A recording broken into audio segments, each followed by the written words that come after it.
como eu falei, hoje eu não estou com o computador aqui, então qualquer dúvida que vocês forem tendo, vocês me interrompam aí, né? Podem ligar o microfone e me falar para a gente parar e ver a dúvida.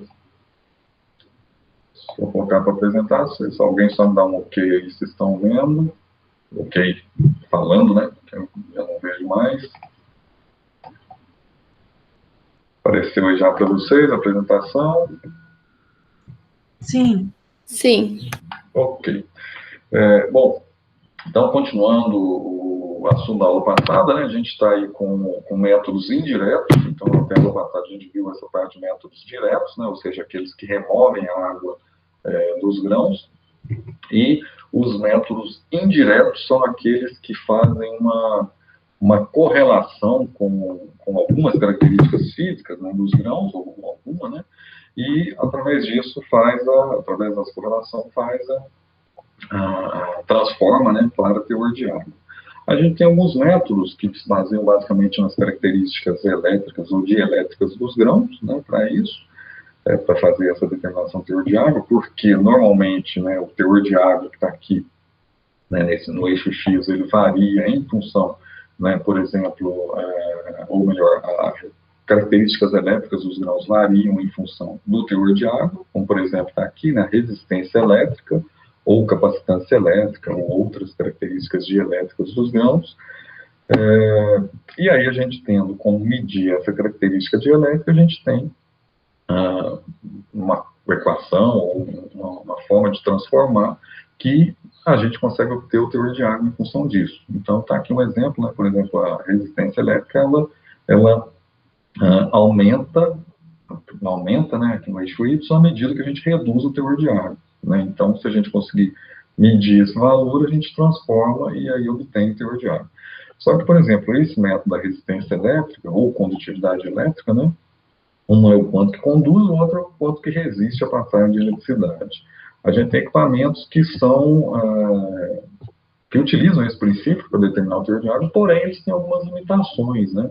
Tá aqui o exemplo, aí, quando conhece bem aí o determinador de água, né, universal, né, hoje ele não pode mais ser utilizado, a gente coloca ele aqui a título de exemplo e para resgatar também essa parte da história, né, da determinação do teor de água. Aqui tem um vídeo bem interessante, que esse tá lá na internet, né, coloquei o link aqui para vocês verem depois, mostra com detalhes como que é o método de determinação, né, pelo determinador universal. Ele, não é que ele seja impreciso, né, dependendo de como ele for operado, se tiver tudo corretamente bem feito, ele dentro de uma faixa de medição de teor de água que, né, não tão baixo e não tão alto, o que é esse não tão baixo e não tão alto, né, ali em torno de 9, 10% de teor de água mínimo, e em torno lá dos 20, 22% máximo aqui, ele tem uma precisão boa de determinação do teor de água, né. Se o teor de água estiver muito baixo, aí a gente já começa a ter uma variação muito grande da resistência elétrica em função de uma pequena variação de teor de água. E o inverso também acontece aqui, né? Uma grande variação do teor de água em função de uma pequena variação do teor de água da resistência quando o teor de água é muito alto.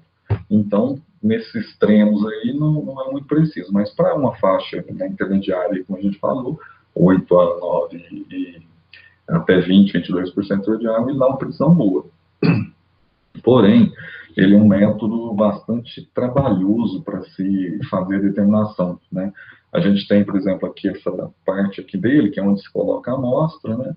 Aí ele tem essas alavancas, vou mostrar aqui, laterais aqui que fazem subir, né, a amostra e comprimir. Então ela é comprimida, né, no recipiente ali, ela forma um bloco, ela expulsa o ar ali de dentro para ficar uma massa compacta, né, sem ar, tira-se a porosidade do grão, né, então tem granular.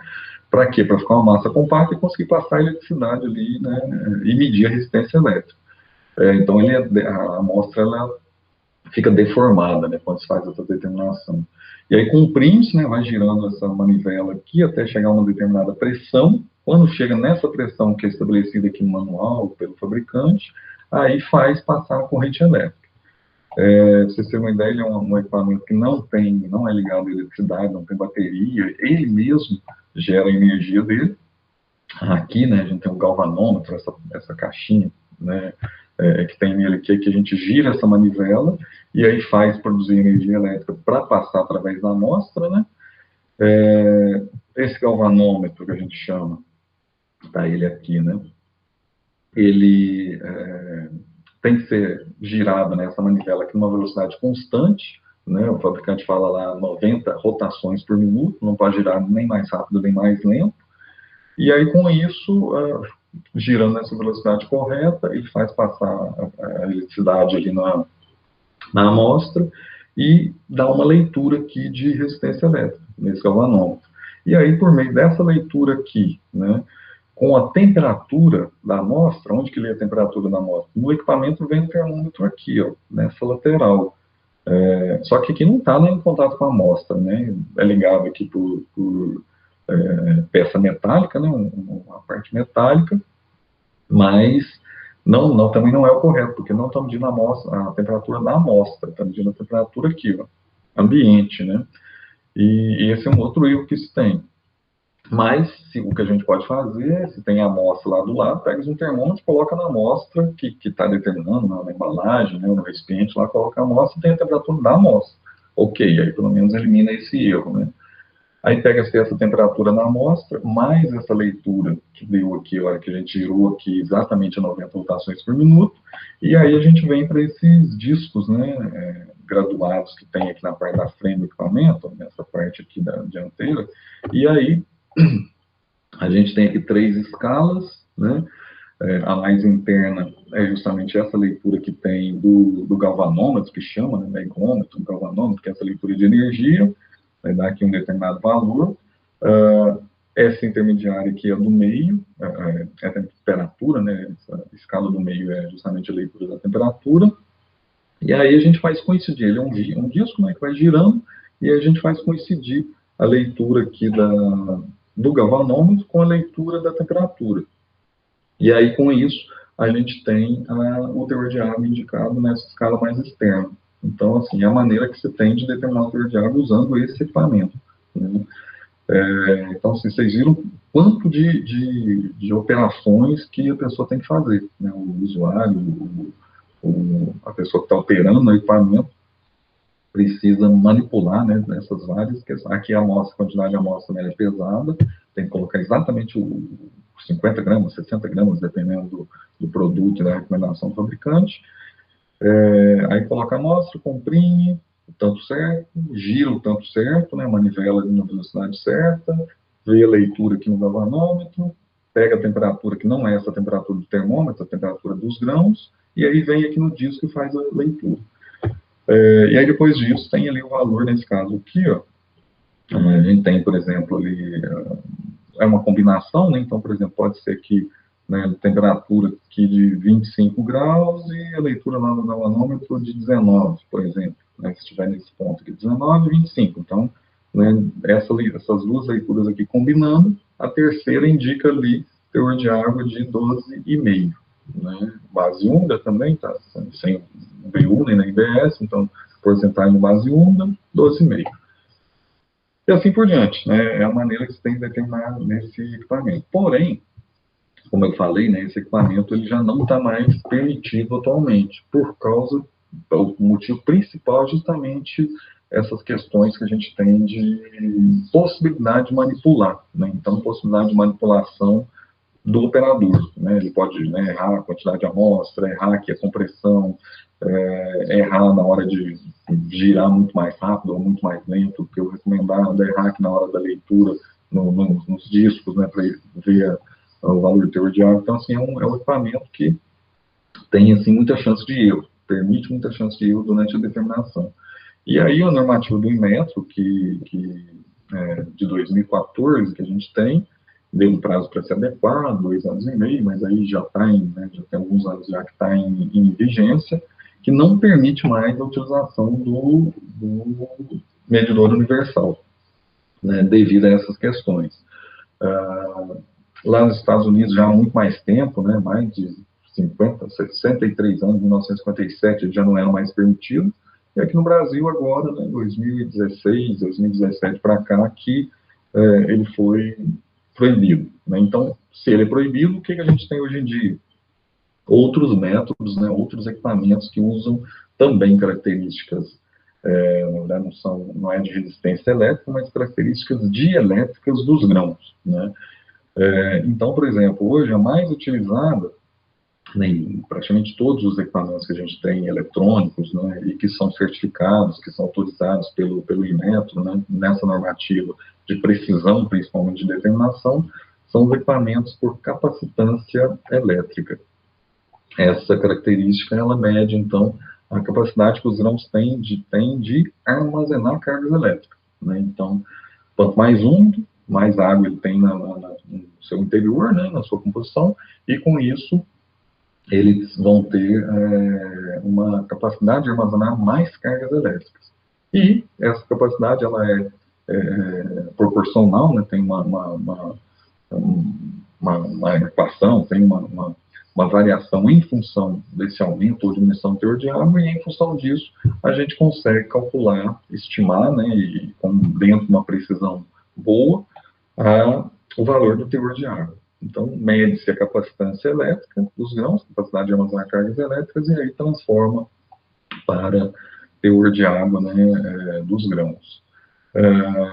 O principal que a gente tem é a calibração desses equipamentos, né? Então a normativa fala também que eles têm que ser aferidos regularmente, né? A normativa também de certificação de unidades armazenadoras traz esse prazo de 1 ano, né? Então todo ano tem que ser ferido por órgão, ou Inmetro, ou órgão autorizado pelo Inmetro, para que se mantenha, né, e coloca-se um selo, né, de aferição nos equipamentos, para que eles tenham ali uma confiança nesses resultados, né. E isso tudo é feito numa curva de calibração, né, que é feita comparada com quem? Qual método? Método da estufa, né. Então, normalmente os fabricantes eles pegam lá amostras, né, de produtos com teor de água alto, e aí vão passando o equipamento, né, numa curva que tem de calibração dele, né, e aí passa aquele teor de água alto, passa no equipamento, seca ele mais um pouco, passa de novo, e assim vai indo, vai secando, né, várias amostras de diferentes teores de água, vão comparando, determina na estufa, determina no equipamento, e aí depois faz uma curva de regressão, né, faz lá, pega os valores reais na estufa, né, obtidos na estufa, os valores que foram obtidos no equipamento, e aí faz uma curva de correlação, né, e aí faz uma equação, e essa equação que é colocada lá na placa eletrônica, né, do equipamento. E aí, toda vez que ele lê, que passa a amostra no equipamento, ele já te dá a informação transformada para o teor de água. Ele lê a capacitância elétrica, mas transforma para teor de água, né? Então, assim, são equipamentos, né? Nós temos várias marcas, vários fabricantes, temos fabricantes, tem um fabricante nacional também, tem vários outros de outros países, né? Esse aqui mesmo é americano, D.K. Jones, né? Moton também é americana, né? Marcas, né? Também muito vendidos, comercializados aqui no Brasil. Temos equipamentos portáteis, né? Esses aqui são exemplos, ó, que quantidade pequena de amostra, realmente, né? Não se precisa uma quantidade grande. São muito autoexplicativos, né? Então, assim, é muito fácil de fazer a determinação do teor de água, né? Você intuitivamente vai vendo o que ele pede, né? Ele vai indicando pedindo no display ali o que precisa ser feito. Então, assim, é uma operação muito rápida, o operador praticamente não tem nenhuma influência, a única coisa que o operador faz é pegar a amostra, essa amostra tem que estar já limpa, né, isenta de impurezas, que é outra coisa, né, quando se faz a curva de calibração, faz com as amostras limpas, né, sem nada, sem nenhuma impureza, né, retira-se manualmente se tiver, os finos são peneirados e os maiores são retirados manualmente para ir a amostra limpa lá para o equipamento. porque a curva de calibração é feita limpa, então se tiver impureza ali no meio, vai influenciar.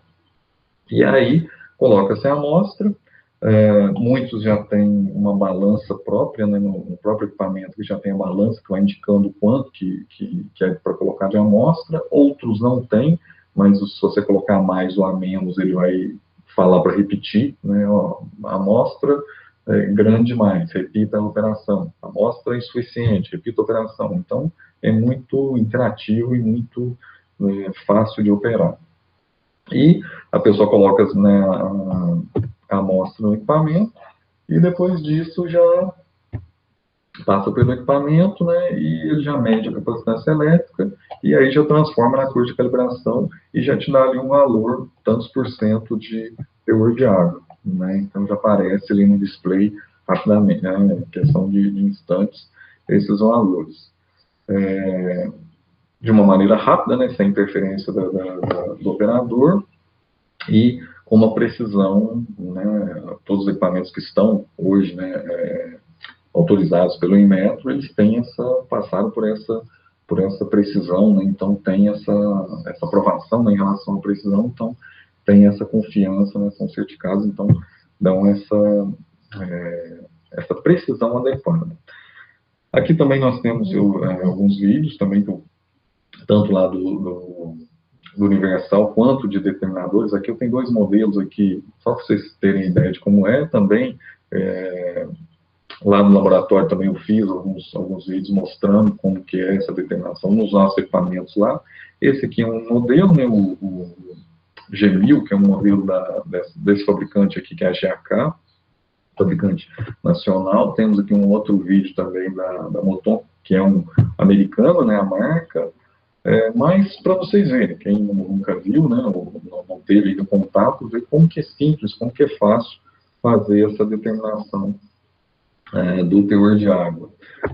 Lá no laboratório nós temos um modelo desse daqui, do G800, nós temos um Moton também, né, na determinação. Nesses vídeos que eu fiz também eu mostro a diferença, que o Moton ele tem a balança já integrado, então ele já vai te mostrando a porcentagem, né, da quantidade de amostra que deve ser colocada. O G800 que a gente tem lá também é muito simples, né, ele não te fala a amostra, mas às vezes ele vem com um recipiente também para te dar um indicativo da quantidade de amostra, ou se não tiver, é só colocar e o próprio equipamento vai falar se está com excesso ou não, né? Esses equipamentos, então, são rápidos, são práticos, né? No dia a dia de uma unidade armazenadora, agilizam muito o processo, né? Porque já te dá o valor ali, né? Questão de minutos, né? Muito rapidamente, e com uma precisão boa, né? Uma precisão aceitável, estando dentro do período de aferição. O importante é isso, todo ano, né? Ele vai saber bem como é, né, essa rotina, tem que estar tudo aferido. Então, não só os equipamentos, mas balanças, né, desde a balança lá rodoviária até balanças que pesam aí a amostra, né, impurezas e fazem essas determinações, né. Então, isso tudo tem que estar aferido. Bom, esses são, então, os métodos indiretos que a gente tem, que fazem essa determinação por meio, hoje então, autorizado, capacitância elétrica, e transformam para teor de água. São muito mais rápidos, né, que os métodos diretos, igual a gente falou lá, estufa, né, 24 horas, às vezes 72 horas. Destilação também, aí, meia hora, 40 minutos, às vezes um pouco mais, né, e os outros também, todos os diretos são demorados.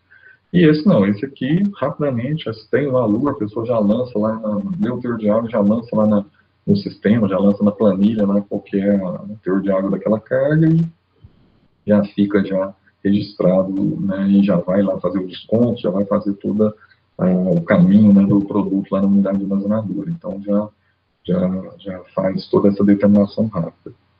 A outra coisa importante, né, normalmente se pede, né, que se faça 3 repetições na determinação teor de água, né? Tem equipamentos que já vêm com essa programação no próprio equipamento, né? Já só dá um valor aqui quando você passa 3 vezes, né? O Moton mesmo é um desses, que a gente tem ele não mostra o teor de água enquanto você não passar três amostras, né? Então, justamente para isso, para ter a média, né, das três e ter uma confiança ali um pouco melhor na determinação, né, do teor de água para tentar ter o máximo de precisão possível, né? E principalmente vocês estão vendo aí nesses exemplos também, nesse exercício, né, de determinação de teor de água, vimos lá nos descontos também, o quanto que isso influencia, né? Às vezes 1 ponto percentual de diferença no teor de água já causa, né, uma diferença grande nos pontos, nos valores recebidos, né? Então, isso tudo tem essa influência, né, essa importância grande aí, né, nesse processo. Dúvidas sobre esses determinadores, né, métodos diretos, métodos indiretos, né, como eu falei, tem os vídeos aí agora para vocês verem também, reforçar isso que a gente está falando, tirar dúvidas, acrescentar mais sobre esse assunto também, né. Tranquilos? Algo que vocês queiram reforçar, comentar, né? Tranquilo. Professor, do Universal, sempre tive essa curiosidade. Por que do valor da leitura se subtrai 2,5, se eu não me engano? Sim, tem isso também. Depende do produto, né? O 2,5, se não me engano, é para soja. Tem alguns manuais ali que você tem essas indicações. 2,5. Então, naquele valor que tinha ali, deixa eu voltar lá. Peraí, estou apresentando aqui. Naquele valor que estava lá de 2,5, de 12,5, né, que tinha dado lá, por exemplo, voltando aqui, nesse exemplo, né? Então, vem lá no próprio manual do fabricante, nesse caso aqui, esse exemplo está 12,5, se fosse, por exemplo, uma determinação de soja, aí lá no manual vem lá escrito, quando é soja, né, subtrai-se 2,5 da leitura. É justamente vamos falar assim, uma correção que existe em função dessa própria curva de calibração aqui, não é de calibração, mas dessa própria curva que existe, né, em relação ali à resistência elétrica e ao valor que é lido, né, que transforma para teor de água. Então, dependendo do produto, tem alguns produtos que não tem alguns produtos que não que já é direto a leitura. Então, assim, é uma correção que se faz em função da própria metodologia que transforma, né, a resistência elétrica para teor de água. Né? E algo assim, bem, como ele não é eletrônico, não tem uma curva de calibração, algo que foi feito mesmo, como se diz, acaba sendo um pouco empírico também, porque acaba comparando com a mesma coisa, comparando com da estufa. E aí, nas comparações com a estufa, viram que não, para determinados produtos você tem que pegar a leitura e, né, dependendo da compressão que você fez ali, e tirar tantos pontos, tanto tal valor, né? Então, assim, é uma correção que foi feita desse próprio ajuste aí, né, para a determinação daquela espécie, né, específica ali, daquele grão específico. Certo. E tem dúvida, mas...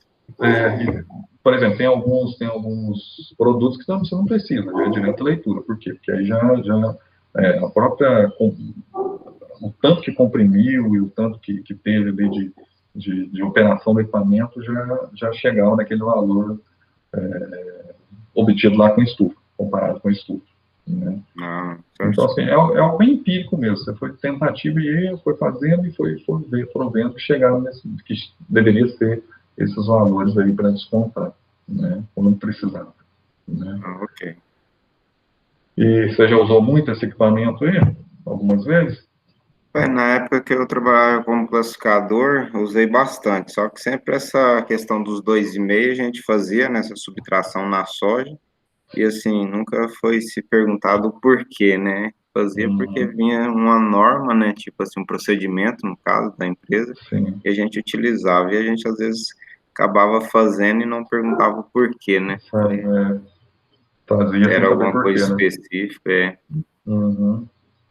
Eu vou achar o manual também.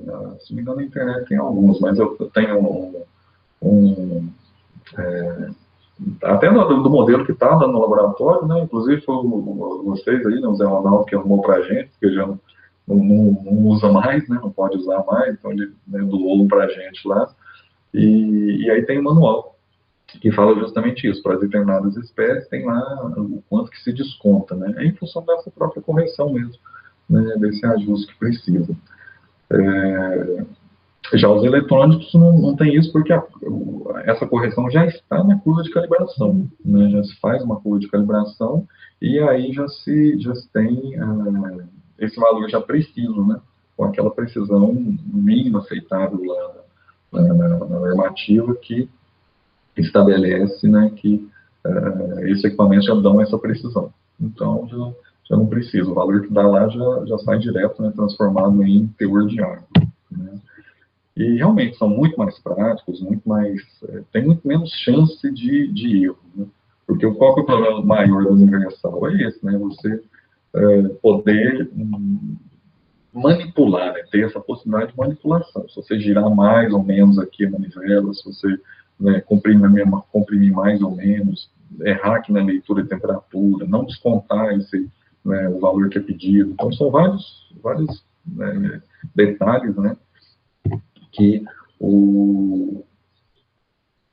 que os eletrônicos, né, os de capacitância elétrica não têm, né, não precisam. Né? Então, por isso, a gente tem essa grande utilização hoje, né? Quer dizer, grande utilização, porque só eles é que são autorizados, né? Os outros, que não seja capacitância elétrica, não são autorizados para se determinar o teor de água. Então,